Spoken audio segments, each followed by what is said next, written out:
My first job was a van boy, delivering with van delivering, etc.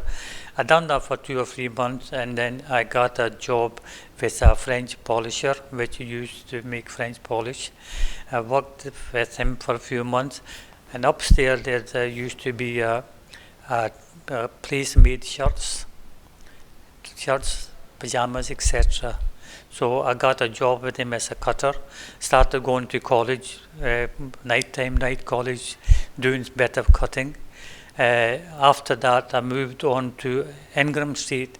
Slater and Alexandra Kelton was a Jewish firm. They employed about quite at that time about 100 odd people, and they used to do work for Slater and Ellis, which is a very big company now. We used to do trousers for them. So I was a cutter there. I used to do cutting, trouser cutting, marking, etc.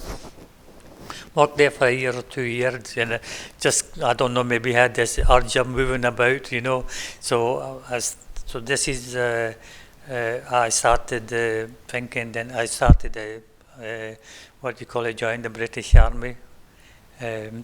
Passed my test, etc. Joined the British Army. I done my training in Oswestry in Wales. 2 or 3 months. I mind it was very, very cold, freezing. We used to go out on training in the hillside and fire firearms, rifles, etc. My hands were frozen. Done my training. I passed that. I got posted to Germany. There for about maybe 5-6 months. Came home accumulated some leave. Came home, and my father at that time was here in UK as well. He was going to Pakistan by road. I was excited. I had 2 months leave. Right, you want to come? Yes, of course. So we went. That's the first time we went to Pakistan by road. We went there to Pakistan. Met my future wife, which is my first cousin as well. So no intention of marriage, but it just happened. So we got married. I brought my wife back when we got married. We brought her back. She stayed with my mother in Glasgow. I went back to Germany, and obviously, newly married, etc.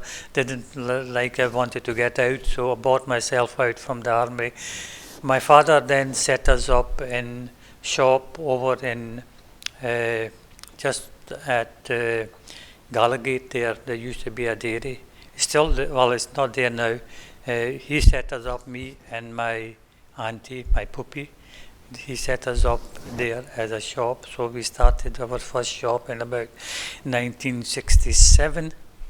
My daughter was born in 1968. We bought another shop in London Road. So we had 2 shops. We used to do one shop and the other shop. That's how we started going into business, and we started from there.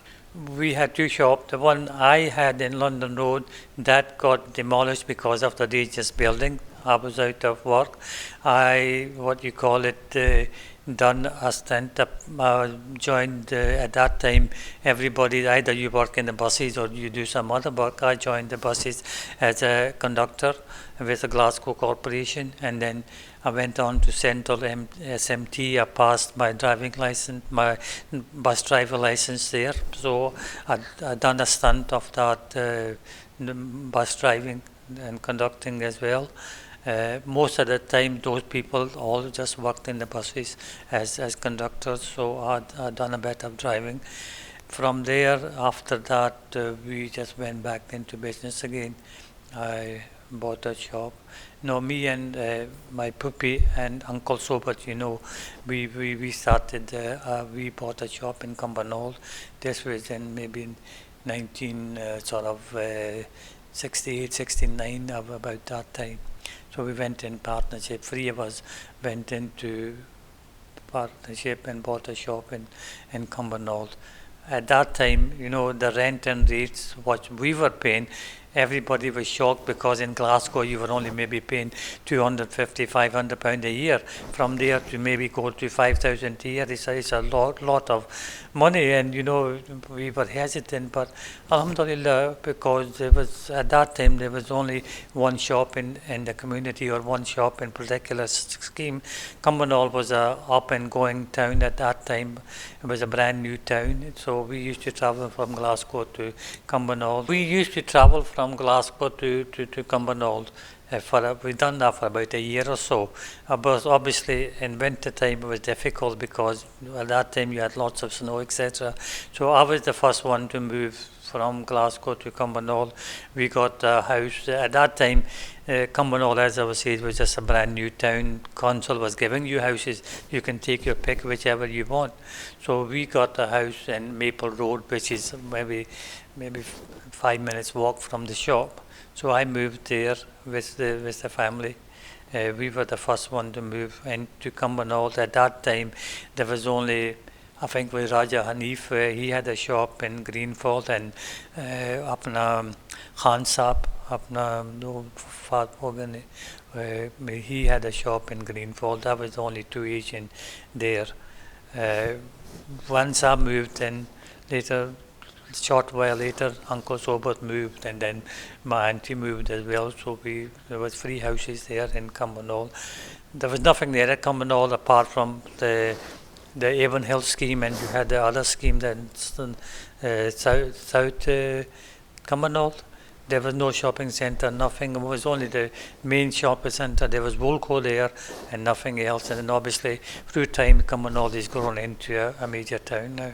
We went to Pakistan twice. Once with my father, and my puppy was with us. But obviously she came over, and this is the first time going back to Pakistan. It was myself, my father, my puppy, and her youngest son. He was about maybe 3 or 4 years old. So we went from Pakistan. As I said, my father was a traveller.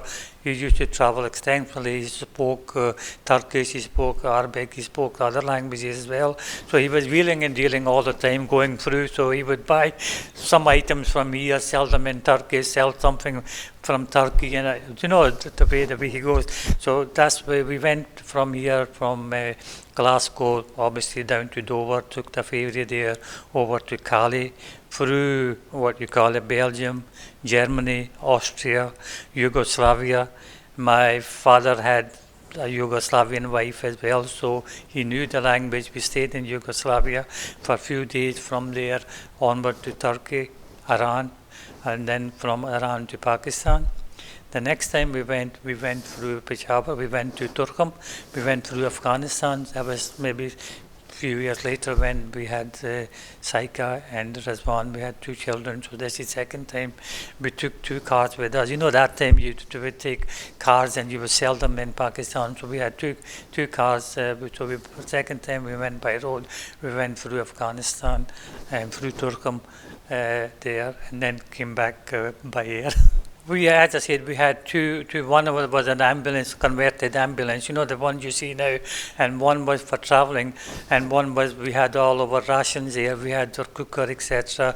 So wherever you would stop, you would, make meals, you would eat, and you would just travel during the day, and sometimes you would stay in the rest house or in a hotel, but mostly it was quite safe. You would, travel during the day, eat your dinner, etc. Children were small.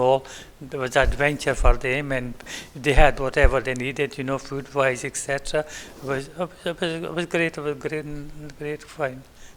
He was, as I said, a go-getter. He had a friendship in this chap, and this chap, his friend, he says to him, "You always go to London, etc. I'll give you something which is in demand there. You see if you can sell it there." So he gave him human hair. Hair. At that time, there's a custom in Yugoslavia that the girls, they keep their hair long till they're married, and they get them cut off. So he gave them this human hair as a sample to bring it to London. And obviously there was a great market for wigs, etc. and they were very expensive. So he started this business. Yugoslavia cleaned them up, they would sell them to London. And that's how, I know, because he used to, in the house, he would sit there and clean the hair out, make them into different sizes, take them to London to the wholesalers and sell them at a very good price. So he was into everything. Him and his friend went to Lahore. This factory was getting bankrupt, so he bought this factory, no money. We used to do the shop, as I said, in here. Phoned my auntie up, his sister up. Look, I've done this deal, and we need money. You send us money. We used to employ about 80, 90 people making, those bags for fertilizer. Never knew anything, but just took a chance and then learned everything and took over this factory. It's only a few people can do that. You have to have, I think you have to have that inner instinct and plus the self-confidence that you can do it.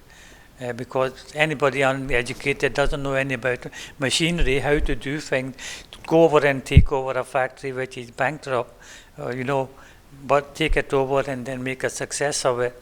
And then go on to teach other people how to make that machinery in Pakistan rather than getting imported from Japan or somewhere else.